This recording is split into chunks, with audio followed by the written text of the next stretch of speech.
Hello మా వీడియోలు నచ్చితే లైక్ చేయండి కామెంట్ చేయండి Andhra Vilas movie news channel ను సబ్స్క్రైబ్ చేయండి కొత్త వీడియోల కోసం గంట గుర్తుపై క్లిక్ చేయడం మర్చిపోవద్దు నటి కృతిశెట్టి కెరీర్ ఆశించిన స్థాయిలో సాగడం లేదు. వరుస ఫ్లాప్లతో సతమతమవుతున్న ఆమెకు ఇప్పుడు తమిళ సినిమాలు పెద్ద ఆశలు కల్పిస్తున్నాయి. ఒకే నెలలో 3 చిత్రాలు విడుదల కానుండడంతో ఒక విజయం కోసం ఆమె ఆతృతగా ఎదురుచూస్తోంది.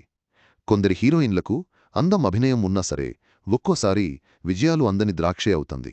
నటి కృతిశెట్టి పరిస్థితి ఇప్పుడు అలానే ఉంది.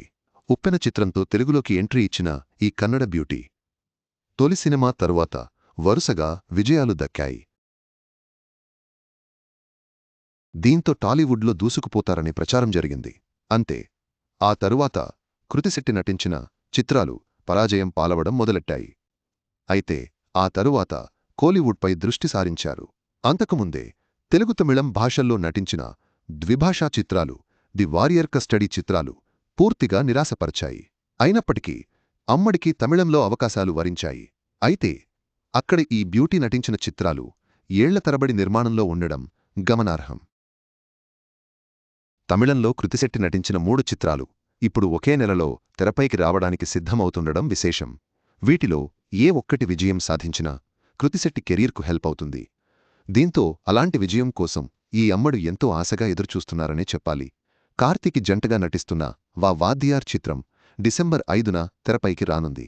తరువాత ప్రదీప్ రంగనాథన్కు జంటగా లవ్ ఇన్సూరెన్స్ కంపెనీ చిత్రంలో నటిస్తున్నారు. నిజానికి ఈ చిత్రం ఈ దీపావళికి విడుదల కావాల్సింది. ప్రదీప్ రంగనాథన్ నటించిన డ్యూడ్ దీపావళికి తెరపైకి రానుండడంతో లవ్ ఇన్సూరెన్స్ కంపెనీ డిసెంబర్కు వాయిదా పడింది. ఇకపోతే కృతి నటిస్తున్న మరో చిత్రం జీవి. రవిమోహన్ నాయకుడిగా నటిస్తున్న ఈ చిత్రాన్ని వేల్స్ ఫిలిం ఇంటర్నేషనల్ పతాకంపై ఐసరీకే గణేష్ నిర్మిస్తున్నారు. ఇందులో మరో నాయకిగా కళ్యాణి ప్రియదర్శన్ నటిస్తున్నారు. వీటిలో నటి కృతిశెట్టి దశను మార్చే చిత్రం ఏది అవుతుందో చూడాలి. కృతిశెట్టి ఆశలన్నీ ఇప్పుడు ఈ తమిళ చిత్రాలపైనే ఉన్నాయి. ఒక హిట్ ఆమె కెరీర్కు ఊపునిస్తుందని ఆమె ఎదురుచూపులు ఫలించాలని అభిమానులు ఆశిస్తున్నారు. ఏ సినిమా ఆమె దశను మారుస్తుందో చూడాలి.